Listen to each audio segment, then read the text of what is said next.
हे आहे मुंग्यांचे वारूळ. मुंग्यांच्या वेगवेगळ्या प्रकाराप्रमाणे त्यांची घरटी म्हणजे त्यांची वारुळे बांधण्याची पद्धत वेगवेगळी असते. हे या मुंग्यांचं जमिनीखालील हे वारूळ आहे आणि त्यात ते अन्न साठवा करतात आणि निवाराही असतो आणि पावसातून हे सगळं सुरक्षित असतं. या काळ्या मुंग्या आहेत. प्रत्येकाचं जीवन कसं असतं पहा.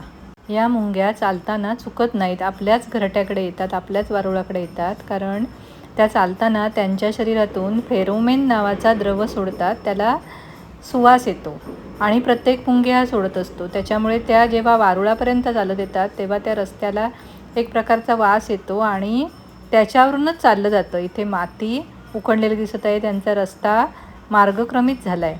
त्या तशाच सरळ रेषेत चालत असतात. या खूप कामसू असतात. मुंगी सतत काम करणारी असते.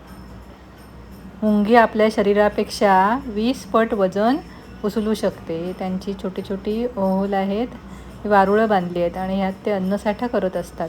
प्रत्येक जीव हा निसर्गचक्राचा भाग आहे, त्यांना आपणच जपलं पाहिजे.